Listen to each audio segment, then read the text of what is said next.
No matter if points are gained or points are lost, there will be much to discuss. For analysis regarding tonight's Winnipeg Jets game, here are Dave Manouk, Ezra Ginsburg, and your host, Drew Mandel. The Illegal Curve post-game show starts now. Good afternoon, Winnipeg. Good afternoon, Manitoba. And for all of those joining us live, wherever you're joining us live on the interweb, good afternoon to you and welcome to the Illegal Curve post-game show. I'm today's host, Dave Manouk. He's my main man, Ezzy Ginsburg. And Yo. the second straight game, Tough result today. For the second straight day, we are here to discuss with all of the good folks in the chat another Winnipeg Jets loss. Not one quite as putrid as the 6-3 drubbing at the hands of the New York Islanders yesterday. And in fact, if it wasn't for Charlie Lindgren in the net for the Capitals, it could have been a much better score for the visitors. But the netminder kept them in, much like the Jets netminders keep them in games often. And then the home team scored a couple of goals. And don't feel sorry for us, Daniel Chatwell, by the way. Sorry to interrupt you. Don't feel sorry for us. We're happy to do this show, rain or shine. So, don't feel I feel sorry for myself, so you don't have to feel sorry for us. Well, I mean, it's supposed to be a cathartic experience. If folks are upset and they want to vent, this is the place to do so. No need to spend hundreds of dollars in therapy. You can just come and vent with Ezzy and I. That's the spirit, Terry M. Got the comment up for those listening on the pod. We're all great folks in the chat room. We're all suckers for pain and misery. Yeah, that's the thing. The true Jets fans, that's who watches the Illegal Curve post-game show. The true Jets fans win or lose, right? And look, the Jets deserved at least a point in this game, Dave. It was all Jets in the second period. I mean, first period, they gave up one shot for the first 13, 14, 15 minutes of the game, of the period, Ezzy. Exactly. And, you got to give Charlie Lindgren a lot of credit, right? I do. Yeah. He played very well and he's had a good season for the Capitals. And I believe the Capitals have now passed the Red Wings, Dave, for the final wild card spot in the Eastern Conference. And I'll be honest with you, watching that team through the first two periods, I realize it's an afternoon game, but Ovechkin, TJ Oshie, Max Pacioretty, this is a veteran group. They look slow. The Jets were badly outplaying the Capitals. They were badly outskating them. I mean, Lindgren's save on Kyle Connor on that power play, I think that was the second Jets power play. Mm-hmm. I mean, that was a A++ save. So Lindgren was unbelievable. I mean, we'll go over it. Nikolai Ehlers, he did about 6 circles in the Capitals zone as birds were flying around Mike McIntyre in the press box. I don't know if we know what type of bird it was, if it was an eagle or a robin or a blue jay, but it was a pretty quiet, effort from the Capitals through the first two periods, and then they obviously erupted in the third. And Kevin Sawyer talked about that with Dan Robertson, right, during the second intermission. He said, the Jets are all over the Capitals, but you find yourself in a situation where the Capitals pop one in on the power play, and all of a sudden you're down a goal, even though you should probably be up 2 or 3 goals, right, Dave? So right. I thought this effort was night and day compared to that effort in New York yesterday. I think that the Jets not only deserved a point, they deserved 2 points. They were the better team by far today. Yeah, well, especially through 40 minutes. And look, that's not something we were able to say for the Winnipeg Jets when we watched yesterday's game, right? The game we watched yesterday, this Jets team did not compete. They did not play with a level of desperation needed. And look, the Jets are a playoff team. We're not questioning that. But right now, the idea, and it's ironic that Pittsburgh now is beating Colorado, or they were beating Colorado 2-0 today, even though Colorado's gone on an 8-game win streak, right? The teams all around the Jets, as I detailed either in my morning papers notes or in the pregame report, Ezzy, they're all winning. The Colorado Avalanche, they're in action right now, but 8 wins in a row. The Dallas Stars, I think they have 4 wins in a row. The Nashville Predators, 5 wins in a row, but more importantly, 17 straight games, 15-0-2 with at least a point for the Nashville Predators. So we've been seeing it in the chat. The Nashville Predators are creeping up on the Winnipeg Jets. And this weekend, the Jets were losing their games in hand advantage that they had on the Stars and the Avalanche. So, I guess with the Avs playing, they'll probably have 1 game on Colorado, I think. But the point I'm making is you had an opportunity to gain some ground. And we're not going to discount the fact, and Ezzy, you touched on it, this Capitals team was desperate, right? They were a desperate team. Well, you and know, the Islanders were desperate, and the Devils were desperate. Absolutely. That was the thing that I was that I was worried about on this road trip. That you obviously had a terrible Columbus team to start it off. You had the best team in the Rangers, so you start off 2-0. It couldn't have gone any better. The Jets played very well in both of those games. And then obviously everything fell apart, right? Like the Islanders game yesterday, I think you would agree, Dave, was by far the worst of the 3 losses on this road trip. Might have been the worst loss of the year. Well, yeah, I would agree with that, especially, through the first couple periods, because we talked about it. Scott Arniel mixed up the forward lines. The Jets get a couple goals. So the third period, you get a couple cookies, as we like to say, right? Though it had no impact on the score. But I think, you mentioned that there's no more games in hand on the Dallas Stars. The Colorado Avalanche have been playing really well over the last 2 or 3 weeks. I still don't think Nashville is going to catch the Jets. I mean, the Jets are going to have to lose a lot of games. And let's be honest here. I mean, Nashville can't. I give all the credit in the world to, Barry Trotz and Andrew Brunette, the coaching staff with the Predators, and the players like Ryan O'Reilly, Roman Josi, UC Saros, Ryan McDonough. They've got a lot of good players there in Philip Forsberg. I could go on and on and on. But I still think the Jets have at least a top 3 spot locked up, but we'll see what happens here, because you've got Edmonton coming up at home, you've got Vegas coming up at home, and then obviously Ottawa is a game in which the Jets should probably win by 3 or 4 goals, but they're going to have to win these games. And I said this, Dave, as we're watching the third period at your house, the game against Edmonton, in my opinion, is a must-win game. You have to win that game, and I think they will, because if they played like they did this afternoon, they'll beat the Oilers. Even the Oilers, I think, are 6-2-2 or something like that in their last 10. So the Oilers are playing good hockey. They're going to the playoffs, but 2-3 is not a good road trip. And it looked like the Jets were going to go 5-0 on the road trip after the game against the Rangers, but it's not acceptable. I mean, it's just not acceptable at this point in the season. When you're battling for first in the Central, you needed to get at least a point in this game.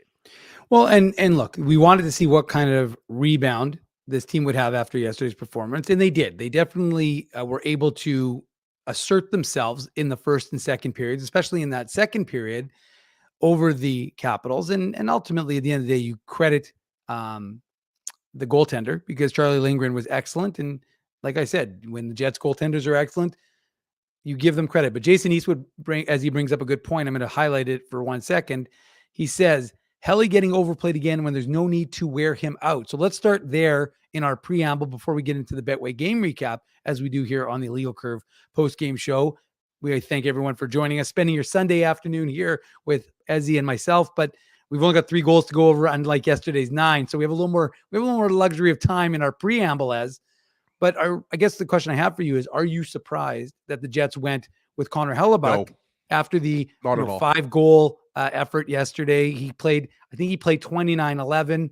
And then, of course, Laurent Brossoit played the remainder of the game. So not surprised. The expectation, though, before was that Hellebuck, when we talked about it, is that Brossoit would get the game against the Devils, and then Hellebuck would get the game against the Islanders. And then the prevailing thought was that Brossoit would get today's game. Right. Of course, Brossoit gets into yesterday's game, and then Hellebuck gets this game. So just on it, let's start there. What were your thoughts in terms of going back to Connor Hellebuck in today's game? Not at all surprised, Dave, because Hellebuck only played half the game, right? And I think he faced something like, I'm not sure if you just mentioned there, because I was eyeballing the chat here, looking for some good comments for the Tough Duck hardest hitting comment, which we'll do after the commercial break in about 45 or 50 minutes. But I understand why Jason Eastwood's bringing up. By the way, Jason Eastwood, one of the best avatars. He's a musician. Speaking of Tough Duck hardest hitting comment, I think he's a multiple winner. So Jason, we appreciate you joining us again this afternoon. And I know what Jason's talking about, because year after year we talk about this once it gets into the playoffs, right, Dave? We talk about, should Hellebuck be playing less games, because he's kind of been in that 62 to 65 game range the last 6 or 7 years, right? Yeah. But I'm not surprised. And look, Hellebuck was excellent. Remember the save he made on Alexei Protas in the first period? And it was a light day for Hellebuck, thankfully, right? As opposed to the Islanders, where he faced 26 or 27 shots in about a period and a half of work. But look, guys, I mean, Hellebuck was not the issue here. And look, I know that the second goal that was originally credited to Connor McMichael but went to Ovechkin, much to the chagrin of Wayne Gretzky. Obviously, I'm joking. because I think Gretzky expects Ovechkin to, break the record at some point, right? But I didn't think I mentioned it. I didn't think Ovechkin really did anything through the first two periods, and then somehow he ends up with 2 goals at the end of the day. So, I mean, I think there's a reason why he's, one of the greatest goal scorers of all time, or the greatest goal scorer of all time. But no, I had no problem with Hellebuck playing, Dave. And as I mentioned, not just because Brossoit played half of the game, but because of what I mentioned to you yesterday after we went off air. Hellebuck always plays well after he has a less than average start, let's say, a bad start. He always responds well. And I thought he responded well, even though he only had how many shots did he end up with? 18 or 19, I think. Like, it wasn't a lot. Yeah. But he was good. So I think there's no doubt in my mind that Hellebuck's going to get the start against Edmonton. He might get the start against Vegas, but you also might go with Brossoit against Vegas because, of course, he used to play for the Golden Knights. So we'll see what happens. But goaltending wasn't the issue today. Lindgren was amazing. The Jets played really well. I mentioned Ehlers. I thought Tyler Toffoli was excellent today. I liked Sean Monahan's game. He was great both on the power play and on the penalty kill. You remember that first penalty kill the Jets had? They didn't allow a shot on net for the Capitals. Yeah. Mason Appleton was doing good work out there. Dylan DeMello was doing good work out there. So it's just an unfortunate result. That's the way hockey is sometimes. I have absolutely no problem with the way the Jets played today, but it's just really unfortunate that they couldn't put at least one past Lindgren. We had the comment up earlier. As soon as the first goal went in, you could tell that was demoralizing for the Jets, and I really don't think they recovered after that, Dave. I think that's a fair point. And then I guess as my follow-up to that, and then we'll get into the Betway game recap, is did you like the idea that Scott Arniel and the coaching staff decided to roll with the exact same lineup because we've been hearing about it, right? Fresh legs. And then Mike McIntyre of the Winnipeg Free Press, he reported that they wanted to give this group a chance to bounce back. But and again, I'm not laying it at the feet of one person, but do you think that by inserting guys and keeping the lineup fresh, when you have those extras like David Gustafsson, Rasmus Kupari, or Logan Stanley and Colin Miller, do you think that there would have been some sort of incentive to change? And then the second part of that is, do you like the fact that he at least stuck with the lines to start the game? I know he made some changes in throughout the course of the game, but the lines that at least did some damage yesterday in the third period for him, and kind of that line blender that we saw to start in against the Islanders. Yeah, well, I just mentioned Toffoli, right? Toffoli to start the game was on the third line with Adam Lowry and Nino Niederreiter because you had Appleton up with Scheifele and Ehlers, right? And then you saw some changes. You saw Scheifele, Ehlers, and Connor out there at one point because there was a penalty kill. You saw that line a few times. I don't know how many shifts they had at 5-on-5. I'd have to check, Dave. But I think, I was a little bit surprised. But again, you can see that when Gabe Vilardi is back, if and when Vilardi is back, you can see that Ehlers, Scheifele, Vilardi, a line that was really successful in a very small sample size. You can see, you basically just swap out Appleton and Vilardi. And, a lot of people, would like to see Appleton maybe on the fourth line. I got to be honest, maybe it's just me. I think Appleton's maybe been playing the best hockey of his career right now. I've really liked the way he's been playing on the penalty kill. And it's not an easy task to go up there and play with Scheifele and Ehlers when you've been on the third line for the majority of the season. So I got to take my hat off to Appleton. I don't know if he's having a career year, Dave, or if he's on pace for a career year. But, you're muted right now, Dave. But Appleton, Sorry, I was just going to say quickly, he's scored, he has a career high in goals and points. There you go. I thought it was a career year, but I wasn't sure because I think, if I'm not mistaken, he just had his career year recently, right? If not last year. But so, look, I think that, Scheifele and Connor clearly have not been clicking as of late at 5-on-5. I got to say 81 was good tonight too. We talked about he was really dangerous on the power play. Lindgren made a A++ save on Connor on the power play. He was looking fast. The Jets were just looking fast. So I liked the makeup of the lines. Cole Perfetti, I thought, had another good game. And again, Dave, I'm not saying that Cole Perfetti should stay in the lineup. What do we have? 11 games left, 12 games left. I think 11 games left now. That was game 71, if I'm not mistaken. So I think Perfetti, in the short term will stay in the lineup. But I've liked David Gustafsson's game too.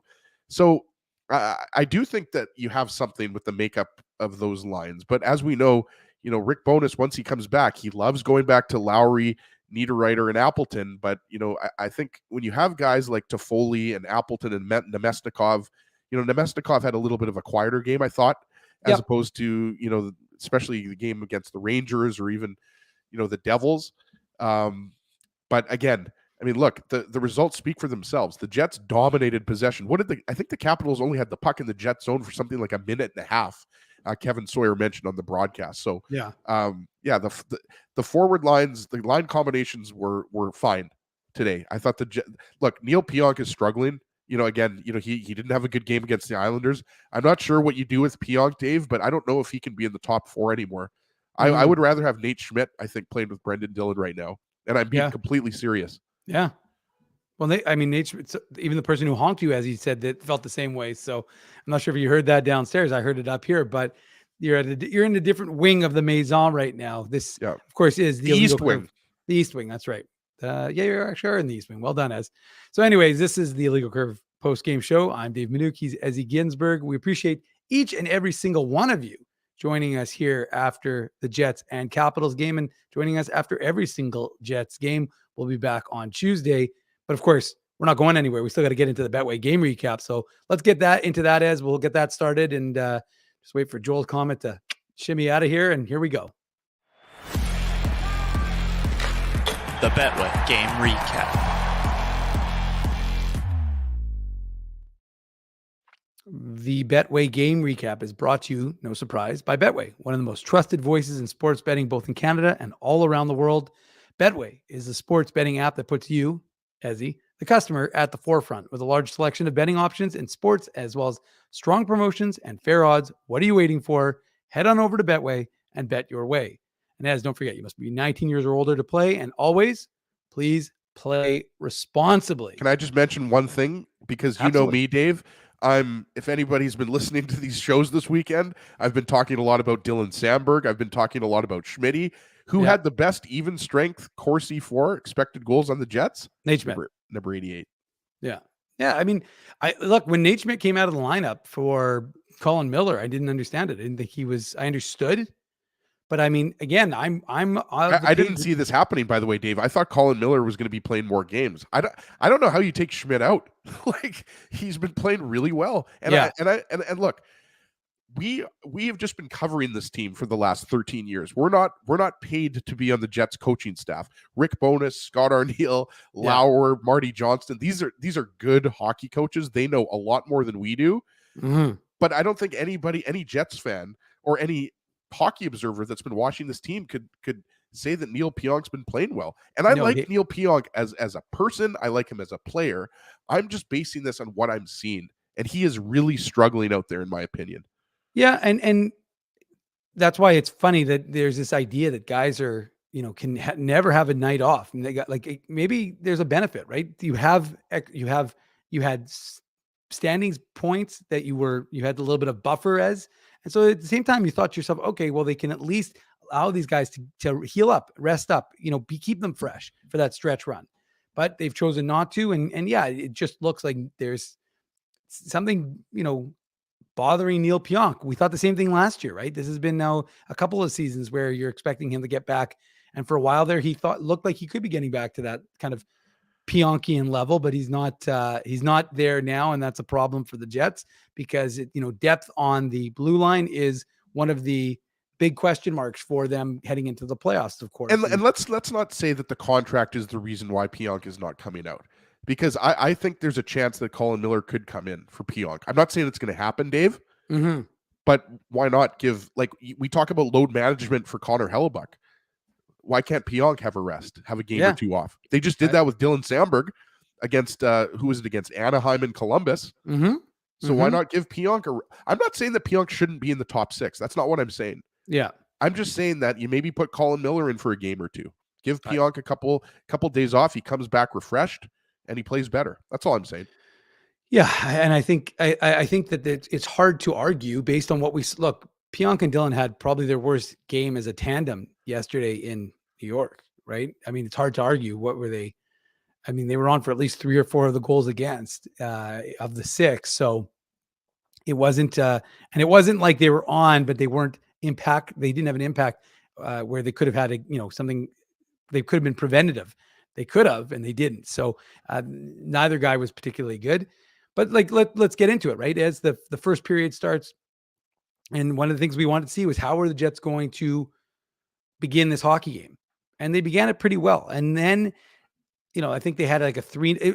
I don't know if and maybe the people in the chat can let me know what they think, and as you can let me know what you think. But it's amazing to me watching the shots. Are the shot totals really moving up and down like an inordinate amount of time? Because like at one point it was like who's in charge of these shot totals? Well, I don't know, but I'm flipping back and forth between TSN, or if presuming the game's on TSN, and NHL.com, because like you're watching it, it's like 3-0, and you're like, okay, Jets have 3-0, and they take another shot, and you're like, okay, it's 4-0. Then all of a sudden it's like 2-0, then it's 2-1, then it's 3. Like I noticed that they did take a shot away from the Capitals after the first period. For those of us who were joining us on yesterday afternoon's post-game show, they did originally credit the Jets 6 shots, 5 or 6 shots after the first period. And then they actually took away 2 or 3. We couldn't really figure out. 3. It was 3 because at one point the shots were 21-3, right? For the Islanders, something like that, something ridiculous. Yeah. And it's kind of funny because it was almost a polar opposite. The Jets were badly out shooting. It was 21-10, I think, at one point 11, for the Jets. 21-11 for the Jets over the Capitals at a certain point in the second period. So obviously, Corsi is dead. Shout out to our boy Garrett Hole. That's a little inside joke we have. Just for those people that don't love analytics, and you don't have to love analytics, but let's be honest, it's such a crucial part of analysis of hockey, right? Mm-hmm. There's a reason why, Dave, they keep the shot totals up the whole game, right? It's not because they're required to do so. It's actually, as an aside, it actually drives me crazy when they don't have the shot totals up. Yeah, I agree. Because it's almost like you have no idea what's going on in the game, especially a scoreless game, right? If it's scoreless with no shot totals, you're like, what is going on here? Yeah, you're like, are there no shots? Are there no goals? Is it completely scoreless? 0-0. There's still a score, just no goals have been scored. Anyways, the Jets, though, to that idea, had a good start, right? I think it was Nikolai Ehlers setting up Mason Appleton on the 2-on-1 early. And that's kind of when you got a sense that Charlie Lindgren was going to be dialed in, and he was looking. He made a really nice blocker save on Appleton. Makes a nice blocker save on Appleton. And then to his credit, Connor Hellebuck was called on to make another number of nice saves because the Jets defense as a team, collective defense, there were lapses, and the Capitals got in behind the Jets, creating opportunities, and Connor Hellebuck was good. So even though, again, it wasn't a banner game by Hellebuck, I mean, shots were 9-8 in favor of Winnipeg after 20 minutes, but both teams, I would say, as he had good chances. And I'm just bringing up the numbers right now, but like it seemed to me that the high danger chances were probably pretty even in that first period.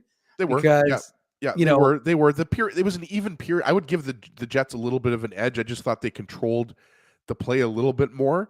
Yeah, and I think it was 5-3 if I'm not mistaken. It was 5-3. Yeah. It was 5-3. But yeah. That's fairly even when you compare it to the game yesterday against the Islanders. Exactly. It was a little heavily favored for the Islanders, but yeah, I mean, Alexei Protas, that was the save that I remember. Hellebuck made a really solid save there, pad save, and yeah, Spency's got the greatest quote of all time up there from Wayne Gretzky. But he's slightly modified it. Yeah, he's modified it, but you miss 100% of the shots; they don't tally. For those listening on the podcast, because we always like to. Whenever we reference a comment, it doesn't really help the people on the podcast. So shout out to the people listening on the podcast, which is weird to say because that would be in the future, right? But regardless, we like to read those comments. Joe from Winnipeg's always got great comments. But yeah, Dave, it was a pretty even first period. Maybe you give the Jets an edge. And it was the second period where obviously, they took over. But going back to that chance by Appleton, like Mikey McIntyre made the point on Twitter. I thought Morrissey, I mean, look, you've said this before, like we are spoiled watching Josh Morrissey. I'm not sure, if he's even, top 5 in Norris Trophy voting at the end of the year. I think he should be. He's an extra forward out there. Yeah. And the way he spins and he holds onto the puck, he's just incredible. So it was a great, great outlet pass from Morrissey on that particular play. And Scheifele, Appleton, and Ehlers were really connected out there, played really well. And it's unfortunate that they weren't able to, capitalize at all, because, these were really good scoring chances. And, if you score an early goal in the first period, we know the Jets' record when they score first. Yeah. And, again, we talked about what did they have? 2 power plays only in this game, I believe, or 3 power plays, I forget. But Well, they had 2 in the second period. Yeah, I know they had for sure had 2 in the second period. Yeah, they only had 2. I wasn't sure I forgot if they had one in the third, but the No. power play looked good in the second period. I want to say they had 4 or 5 shots on those 2 power plays. Well, and so again, the power play was fine. Look, sometimes you have to just say, Dave, the only thing you didn't do is score goals. And I realize a lot of people are mentioning that, at the end of the day, like analytics, who cares if you don't put any goals up on the board? But sometimes you have to just say that the Jets got goalied a little bit in this game. Well, I don't think there's any question. I mean, look, in the second period, the Jets had given up 1 shot through 13 minutes. And sure, they had the benefit of 2 power plays, and there's no question that I actually thought the movement was good on the power play. I thought there were a number of opportunities created that you're like, okay, well, there's a great chance Lindgren makes a save. So like these guys are professionals. It's not like this guy is a guy coming out of the Highlander League and he's thrown into net for the Washington Capitals. I mean, and again, this is a desperate Capitals team. So you credit the Jets. Like, look, obviously at the end of the day, like we talked about with Frank yesterday, you are what your record says you are. And much to the chagrin of the folks who are apoplectic right now with Winnipeg, the Jets are still, a top 3 team in Bells agrees with me. As long as Brent Bellamy's agreeing with me, and then I know that, I'm having a good post-game show. Well, and then you're going to be joining him at Portage and Maine, opening it up, right, Ezzy? Oh, absolutely. I think, for those who don't know, Brent does an excellent work. He's an architect. He does an awesome job with his columns with the Winnipeg Free Press, and I think Brent has been all over it. I mean, it's long, long overdue that we open up Portage and Maine to pedestrian traffic. That's for sure. Well, anyways, but this isn't the we're not talking. What would our show be if we? This is an architect lunch. Yeah, it's not. Yeah, I don't want to get Spency upset with us. So look, the Jets had opportunities. I guess that's what we would say. In the second period, they had opportunities to score. Charlie Lindgren was excellent. And I think that the Jets will be off tomorrow. They're going to need it because they're going to need to be rested when they take on Connor McDavid, Leon Draisaitl, Zach Hyman. That's a great idea, by the way, from Brent to host IC from Portage and Maine. I would be 100% in for that. I'm not sure if Drew would be because, he doesn't really like to go outside. He's an old curmudgeon. He likes to stay inside, as you know, Drew. As you know, Dave, he's like a bat, right? Yes. Yeah. Drew's whatever, look, Drew's not here. Let's not talk about Drew. Let's keep the show clean. We want to focus on positive. Well, maybe not positive, especially as we get into the third period for the Jets and their record, but ultimately, and a little reporting for the Moose. The Moose lost 5-2 today to the Abbotsford Canucks. So they came out strong, much like the Jets, weren't able to sustain it. Well, we'll get into that after the commercial break on the Minuk Moose Minute. Although I was here, so I wasn't present. The next series is against the Toronto Marlies. We've got some more tickets for that to give away, but you don't score. You don't take advantage of your opportunities. So you credit Charlie Lindgren for playing well, but the Jets, I mean, again, like I said, Ezzy, I think there were missed opportunities from this team in that second period, but big shot advantage. They control the puck, control the play. They outshoot the Capitals 11-3, and then we head to the third period. And hold on, though. Can we just go back to a couple of specific? And sorry, I want to go back to that second period for a second because what did we say the shots were, Dave? 12-2, 13-1. There you go, 11-3. 13 minutes in, they had given up 1 shot. Okay, so have we even talked about the Sean Monahan shot off the crossbar? No, I mean that's what we're talking about. And again, we had the comment up from Andrew Haleko, aka Centra Tech CEO. We always have to mention his alias, right? Yeah. Watch BitCon if you haven't on Netflix, and you'll know what I'm talking about. Maybe Andrew, I should start getting paid by Netflix for all these references to BitCon. Maybe I'll get $5 or $7 or something from Netflix, half off of the monthly subscription. But Monahan, if you remember, Dave had that deflection. I forgot who shot it. If it was Dylan or Pionk, I feel like they were out there. And Lindgren made a save, and he didn't even know that he made the save. Mm-hmm. And then that was before he hit the crossbar. And that was, I believe, if I'm not mistaken, that was when Morrissey spun around, and that was the outlet pass to Monahan, and it was a 2-on-1, right? So, like, The Jets are an inch from scoring a goal. You Yep. could have had a couple goals at least in the second period, if not 3 or 4 goals. For sure. And then it's a completely different game. So I mean, this stuff does matter, right? Like that's why we do the post-game show. If it was just, the Jets badly outshot the Capitals and they couldn't score and the Capitals won, it would be a pretty short post-game show. And I don't think a lot of people would tune in. Well, we appreciate each and every one of you. Appreciate that, Mr. Haleko. Tuning into the Illegal Curve post-game show. We do this each and every game, win, lose, or IC. Drew, although I see, I'm not sure what Rudy, I appreciate the comment. I'm not sure what he means by there's no consequences for poor performance. I think what he's saying is he didn't get any points. Well, yeah, I think that's the consequence, right? And I think, look, the Jets needed a much better effort than they had in Brooklyn, right? Or Belmont. Do they play in Brooklyn? I thought they were in Brooklyn. It's in Elmont. They were playing in Brooklyn. Belmont or Elmont? Whatever Elmont. it is. I think it's called Belmont Long Park. Island. It's Belmont Park in Elmont, New York. Okay, there you go. So why isn't it called Elmont Park? Because I think Belmont is a throwback to the old, like the racetrack. Okay, so let me try that again. The Jets had a much better effort in Washington, D.C. Your American geography is much better than mine, Dave. You used to live in the U.S. Even though I've visited quite a few American cities in my time, many of them with you. Yes. But the Jets' effort today was so much better. So, yes, you got to be super disappointed that you didn't get at least a point. Right. But how many times has Connor Hellebuyck done that to other teams? Right? Like you could argue the Rangers should have had at least a point against the Jets with how many saves Hellebuyck had. What did he have? 40 or 41 saves against the Rangers, something like that. Yeah. So, I mean, the Jets played well. Scheifele's hat trick, I think had a lot to do with that. Yep. But I mean, if they play even 75% of the way they played this afternoon against the Capitals, I think they'll beat the Oilers at home. Well, and again, I think it's more about habits, and we'll get into the third period in a second, Ezzy, but I just want to make this point. I think that everybody is seeing the result, and that's obviously it's not good. You'd rather win a hockey game than lose them. You'd rather gain position than fall back. But like I said, I've looked. I haven't looked at. Sorry, Terry M's asked me what channel is the fireplace on. Good question, Terry M. Oh no, this is YouTube. That's what it is.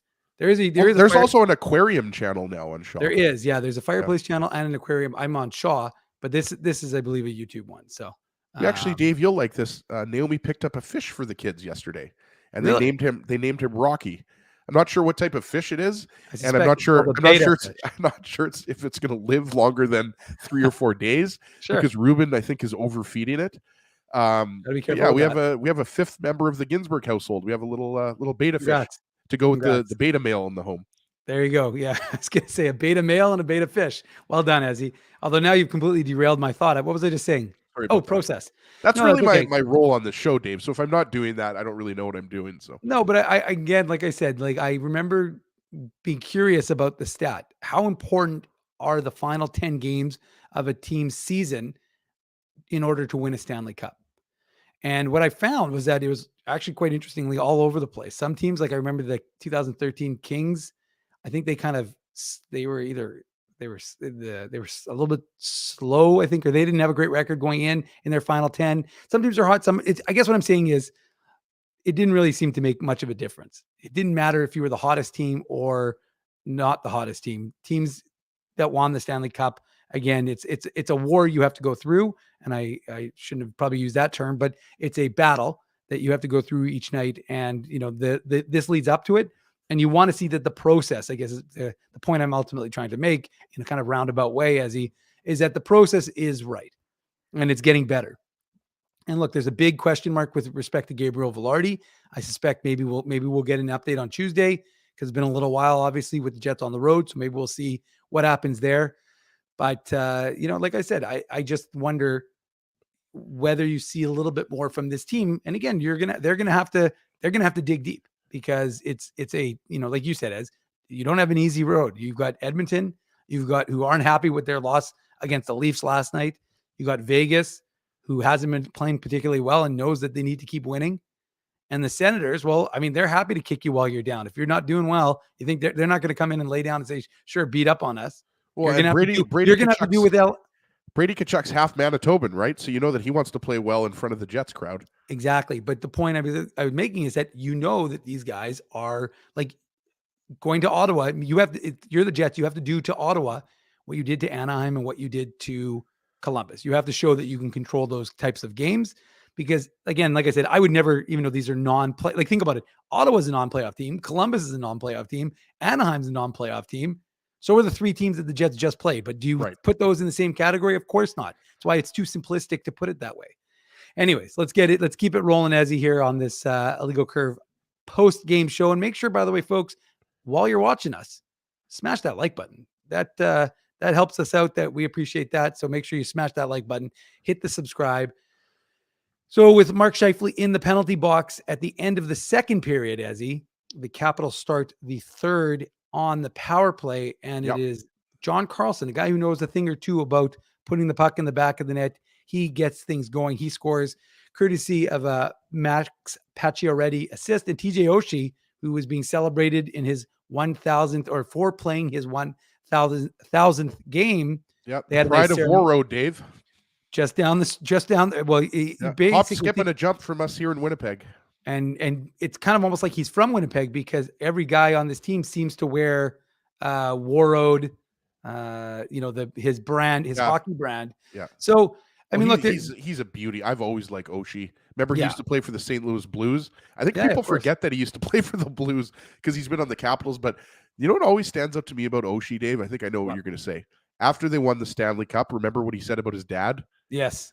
That always stands out for me with Oshie. Like, how could you not get teary-eyed, even if you were a fan of the Vegas Golden Knights?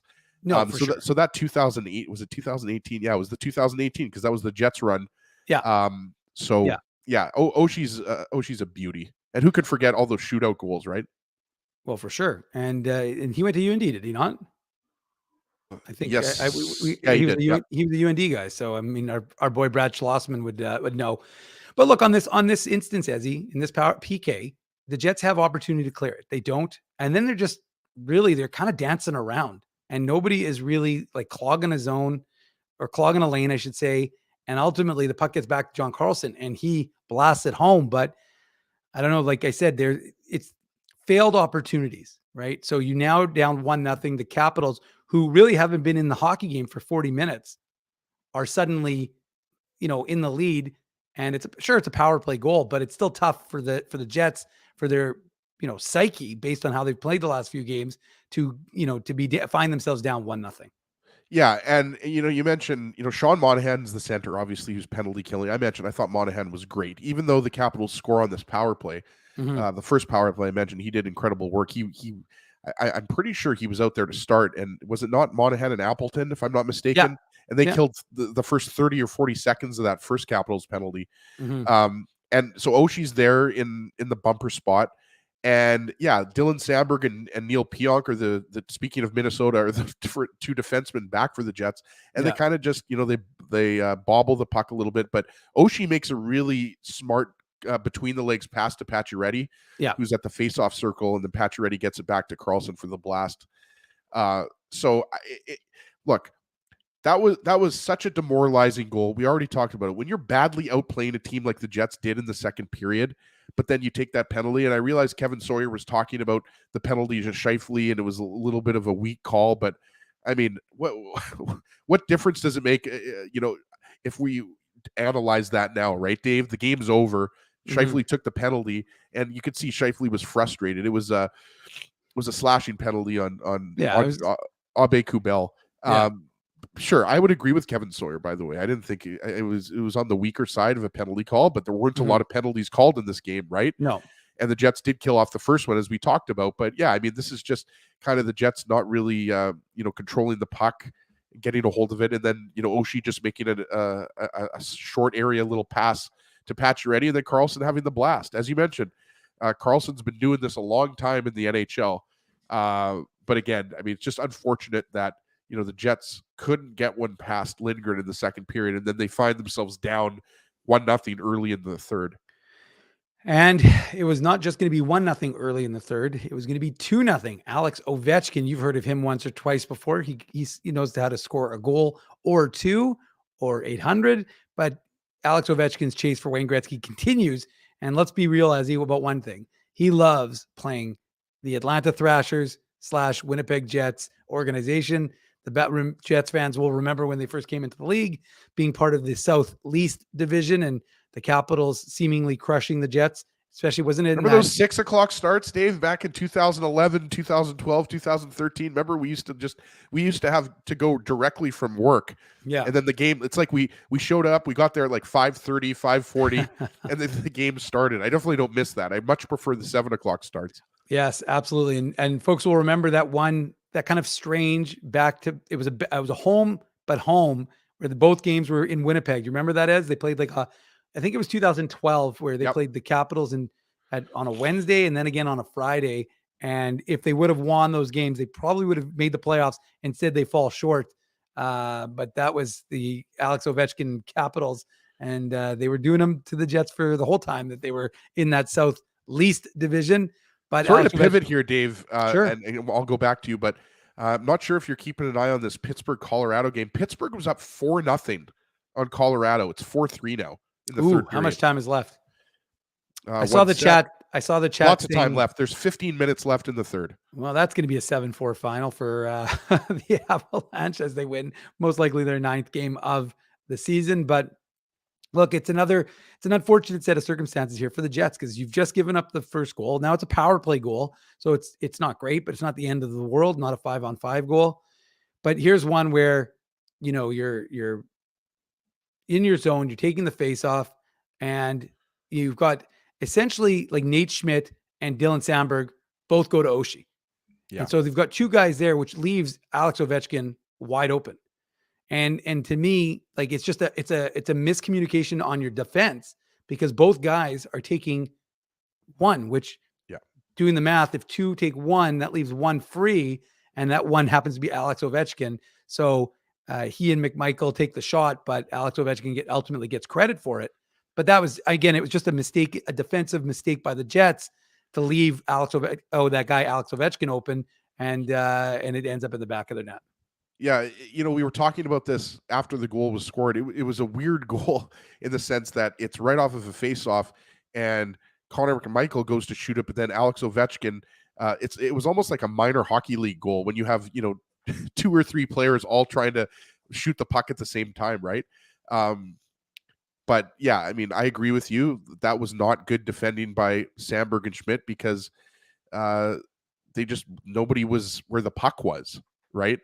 And, Alex Ovechkin, even though he didn't do much through the first 2 periods, he certainly had an impact in the third period. But yeah, and I mean, Connor Hellebuck, you could say, should have had that goal. Like, it was a little weak. It was just a little bit of a dribbler that went through his legs, right, Dave? Mm-hmm. But yeah, I mean, certainly, Adam Lowry, he's down on the ice. Someone needs to go to where the puck is. That's right. And Sandberg and Schmidt don't do that. And I thought Sandberg and Schmidt, for the most part, had a really good, strong game. And yeah, you're right. Oshie does provide a bit of a pick there on Nate Schmidt.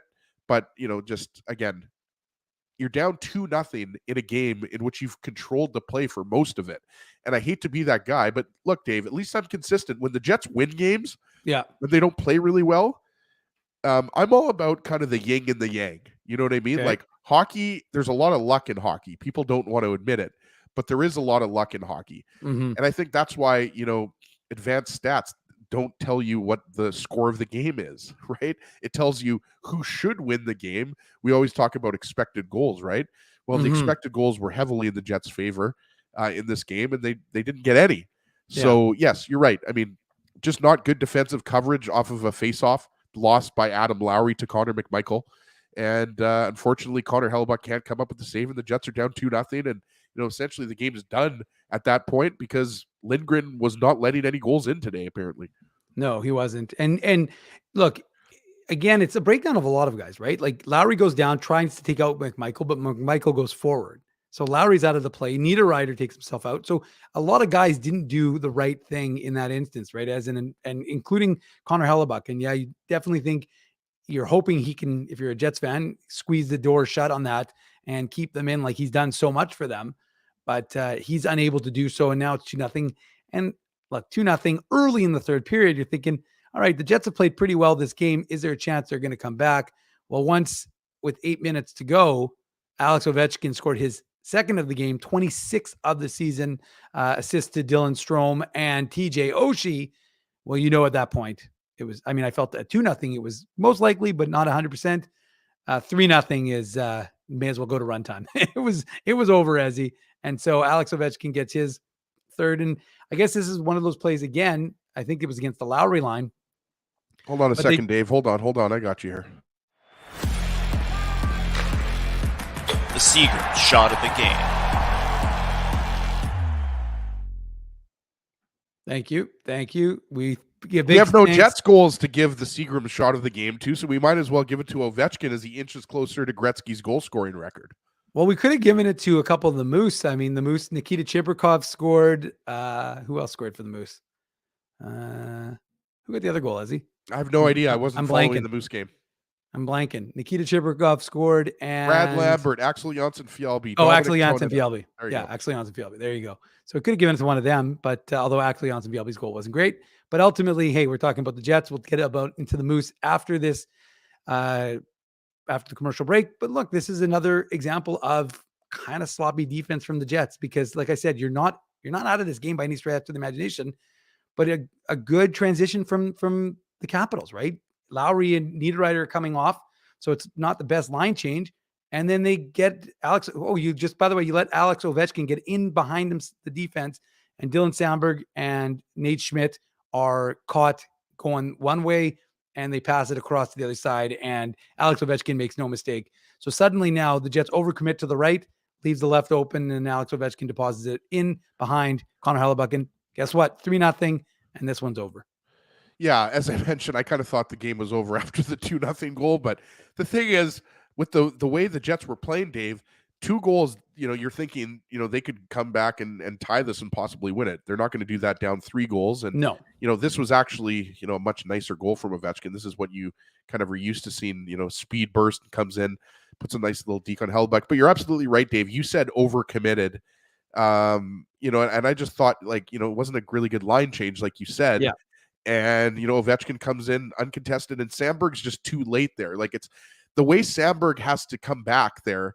It's just too hard for him to really make a play on Ovechkin with the speed burst that Ovechkin had, right? So, again, I think, this game, even though you don't win a hockey game based on how well you played after 40 minutes, especially when you don't bury any past Charlie Lindgren, I think, the effort and the scoring chances that the Jets generated were clearly much better than yesterday afternoon against the Islanders, right, Dave? So, yeah, the Jets have to bounce back here, and they have to have a strong homestand. I think, is it a 4-game homestand or a 5-game homestand? I think it's a 4-game homestand, if I'm not mistaken.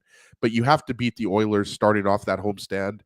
And you have to continue it, against the Golden Knights and against the Senators. And I'm forgetting who the 4th game was against, Dave. Maybe you can bail me out Ottawa. Here. But that's the 3rd game. You play Oilers, Golden Knights, Senators, Kings. There you go, the Kings. So it's you're right. Pierre-Luc Dubois revenge game. It is a 5-gamer. The Calgary Flames on the Thursday. There you go. So you've got a really crucial 5-game homestand.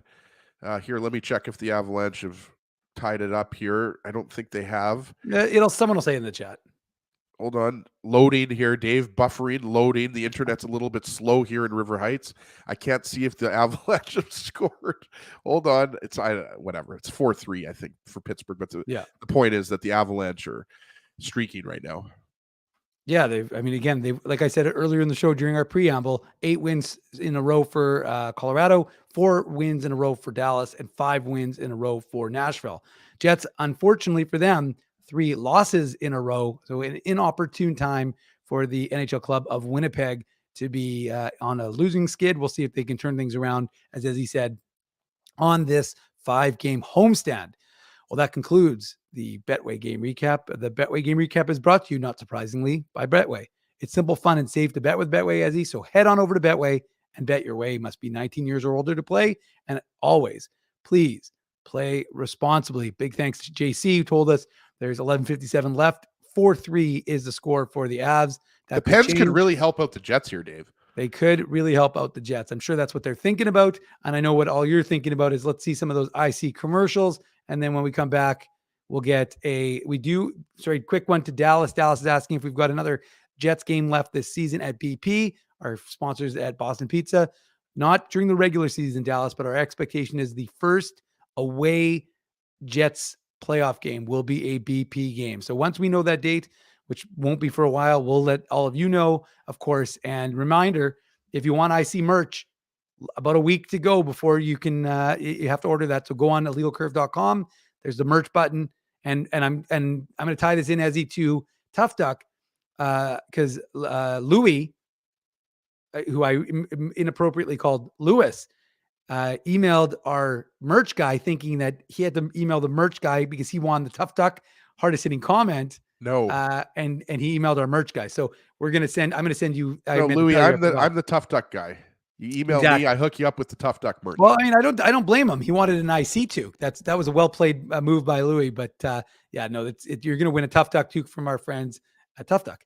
Anyways, let's head to commercial break, and then when we come back, we'll do some. What are we going to do? Well, we'll do the hardest hitting comment from our friends at Tough Duck. We'll do a Manuk Moves Minute. We're going to do lots. We're not going to do too much though because it's been a long weekend of shows. Okay, let's go to commercial break and hear from our sponsors right now. BP's new New York Sicilian Square Footers. With a thicker crust than ever before, they're light and airy on the inside and oh so crispy on the outside. You're gonna have your work cut out for you. Okay, fine. Try the New York Sicilian Square Footers, only at Boston Pizza. You guys ever wish for a game changer in life? Like finding out your favorite snack has 0 calories? Or discovering the mute button on Ezzy? Picture this, a secret weapon for parking, where you can book a spot a whole month in advance. Tell me more, Drew. Pre-book your parking at really low rates, or maybe even for free if you use the code IllegalCurve. Free? What is this, sorcery? The Grid Park app. It's a real secret weapon that has affordable game day parking, and to sweeten the deal even more, I love sweets. Our listeners can use the code IllegalCurve to park for free. Holy Zamboni. Tell me about it. Just download Grid Park, GRYD Park, and use the code IllegalCurve, all one word, to park for free. The game can change just like that. Accidents happen when you aren't protected. So now what? Getting to your injury quickly can make all the difference. Help prevent them from being game changers with Linden Market Dental Center. Bonding, crowns, bridges, and dental implants. State-of-the-art treatments are available to help you get back in the game. To learn more, visit lindenmarketdentalcenter.com. Creating smiles for life. Your coworkers love you because you always make them laugh. You're the life of the party with stories that have them rolling on the floor. Or maybe you're just the quiet one in the corner with the one-liners that just slay. Do you have what it takes to become Winnipeg's funniest person with a day job? Try your luck. Hit the stage at Rumors Comedy Club, and you could be walking away with $1,000 cash. Winnipeg's funniest person with a day job. Presented by Rumors. For all the details, head to rumorscomedyclub.com. Whoa, Ezzy, everything okay? You look stressed. Of course I'm stressed. We're moving, the house is upside down, the kids failed miserably at packing the fine china, and my life is in chaos. Chaos! Yes, that does sound like a problem. What am I going to do? Ezzy, relax. Rolly's Transfer Moving and Storage is the answer. With 60 years of experience in moving Manitobans and a track record of exemplary customer service, one call to Rolly's and your stress is gone. No job is too big or too small. Just visit Rollies.com and they will take it from there. Thanks, Dave, and thank you, Rollies Transfer Moving and Storage, online at Rollies.com. For 3 generations and over 80 years, Tough Duck has been making apparel that works and plays as hard as the people who wear it. From jackets to work boots and everything in between, Tough Duck's clothing can handle the harshest environments, even the Illegal Curve hockey show. Work to live, live to play. Visit toughduck.com.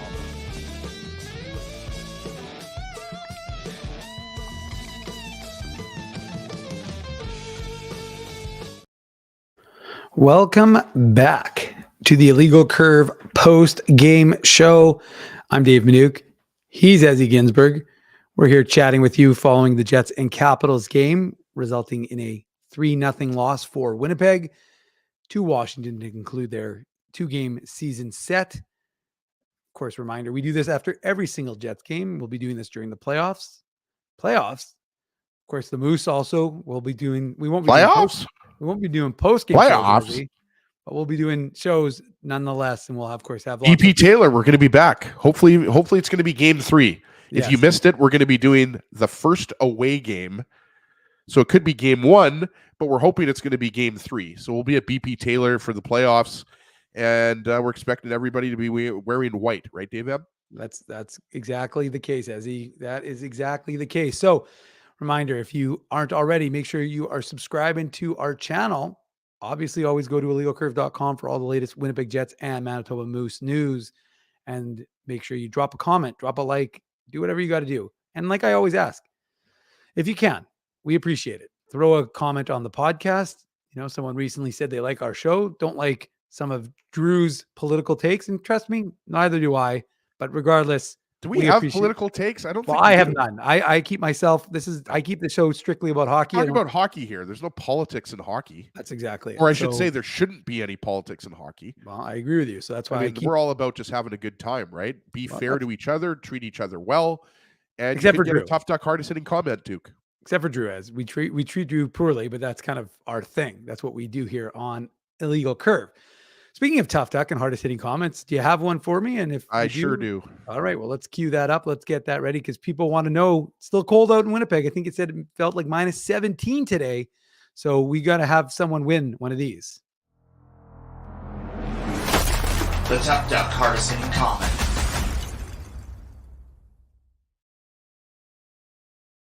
Dave M., we're going to give it to 10A City today. I like this comment. I'm not sure what 10A City means, but like this comment from them. The next must-win game will be when playing in the playoffs. I would love to see an end result win, caps lock, every game.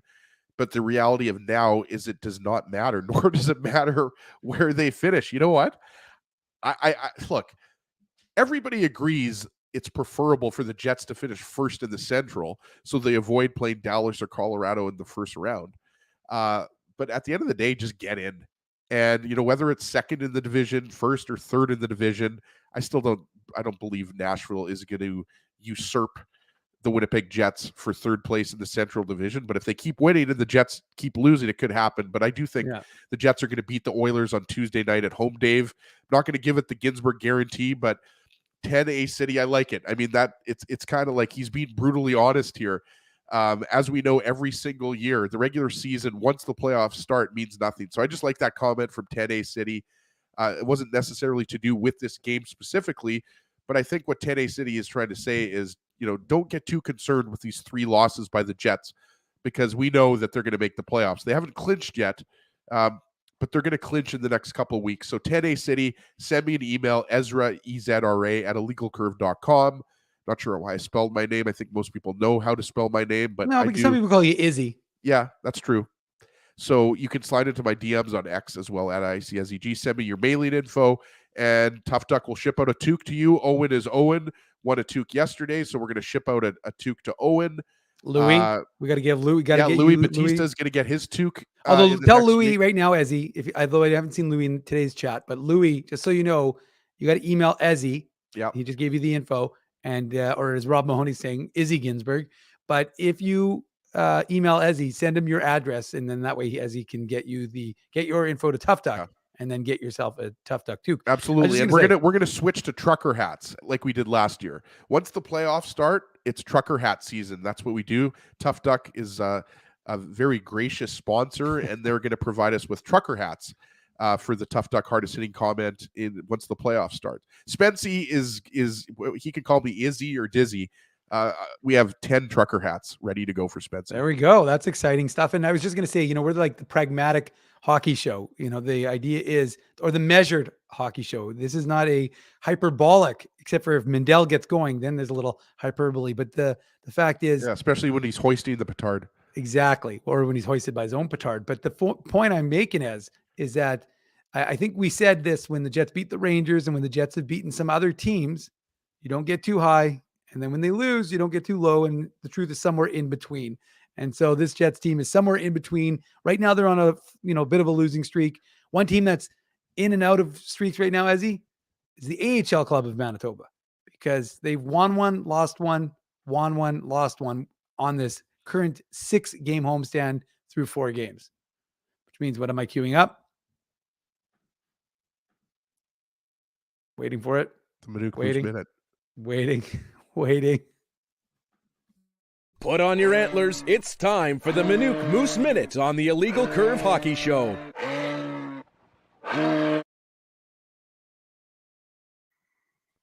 There you go. The Moose. Sorry, Dave. I wasn't quick John McGraw there. That's okay. The Moose were in action, and the Moose were actually quick off the start. Unfortunately, they did not get great goaltending today in the contest. Only 2 changes in their rematch with the Abbotsford Canucks, a team that, even though the score was only 3-2 yesterday, they thoroughly dominated. I didn't get a chance to finish it because, of course, the Jets game ended before, and our post-game show ended before the Moose game but the Moose outshot the Canucks 45-12 yesterday. So Manitoba was flying. You got to credit the Canucks netminder. He was excellent in the loss. But in today's game, only 2 changes for Manitoba. Carson Golder came out, and Daniel Torgerson, the 2020 second rounder of the Jets, he came back in, and Colin Delia got the net over Thomas Milic, who's I think he'd made 7 or 8 straight starts. So wasn't surprised that Colin Delia got the start. Didn't give up a great first goal, I think on the 3rd shot by Abbotsford. And so the Moose found themselves down 1-0. And we have a Palmer Lane Avalanche minute here because the Avalanche have tied the game with Pittsburgh. For those who weren't watching earlier or listening earlier, the Avalanche were down 4-0 to the Penguins, and the Avalanche have tied it up. Nathan Hart Trophy McKinnon has tied it. I think there's a reason why folks were not surprised that the Pittsburgh Penguins are not a playoff team, right, Ezzy? So here in Winnipeg, Atu Rate, who is playing, of course, with the Canucks organization after being traded there. He slipped in the draft. Do you remember that, Dave? What's that? He slipped big time in the draft. Who did he go to? The Islanders? Yeah, he was drafted by the Islanders. Yeah. And then, so he opens the scoring, doesn't beat Colin Delia with a particularly great goal. Nikita Chibrikov, speaking of Jets draft picks, it was a complete trio of Jets draft picks on the power play. Nikita Chibrikov actually was trying to get a shot towards Jeff Malott, who was in front where he usually is, but it hit the defender, went into the back of the Canucks net. Assist to Ville Heinola and Brad Lamberto. And with that assist, Brad Lambert tied Jack Roslovic and Brendan Stay out of my kitchen, 2 Jets draft picks, for 4th most points for a rookie on the Manitoba Moose with 48. So that was a nice play by them. But then I think it was about 2 minutes later, the Moose gave up another goal. So now it's 2-1, not a great one on Delia. Popped kind of up and over him, didn't know where it was. And then Arshdeep Baines, his 14th of the season, he puts it in behind Delia. So now it's 2-1. You're like, okay, that's not so great. Delia gets the hook. In comes Thomas Milic. Well, apparently the hook worked because 20 seconds later, Axel Jonsson-Fjällby, he gets his 10th of the year. Assist to Brad Lambert and Jeff Malott. Really nice play by Lambert. That's his 30th assist of the season, Ezzy, and he now is alone in 4th place all time, moving past Jack Roslovic and, as I said, Brendan Kitchen. So I wonder, by the way, sorry, as an aside, this is my opportunity to sing the praises of Axel Jonsson-Fjällby. We know that the Jets have the expanded roster for the playoffs. I wonder if the Jets, get into some injury trouble, God forbid. I hope that the Jets stay healthy, but I mean, the way he's playing with the Moose, Dave, like, you wonder if he gets the call up and he gets into a game or two. I'm just saying, I like, you remember, do you remember how good that damn line was? The mad line, as we called it. It was, hold on, let me remember who it was. It was Morgan Barron, Axel Jonsson-Fjällby, and Dominic Toninato, right? Yeah. And I don't know. That's all I'm saying. I feel like, Axel Jonsson-Fjällby, I just love the energy he brings on the 4th line. I'm just going to leave it at that. No, I mean, look, he brings an element. There's no question about it. Sometimes you wonder if he's better off playing without a stick, but in the AHL, he's got it figured out right now, and he's a much more effective player for the Moose, and that's been a big part of their turnaround right now. Is his veteran sort of investment, if you will, on this team. And so, but really this goal is mostly because of Brad Lambert and what he's able to do in the neutral zone. So he grabs a nice pass by Jeff Malott, goes, attacks the Canucks, kind of has a little deceptive shot, deflects over to actually on Fialbi, who puts it in.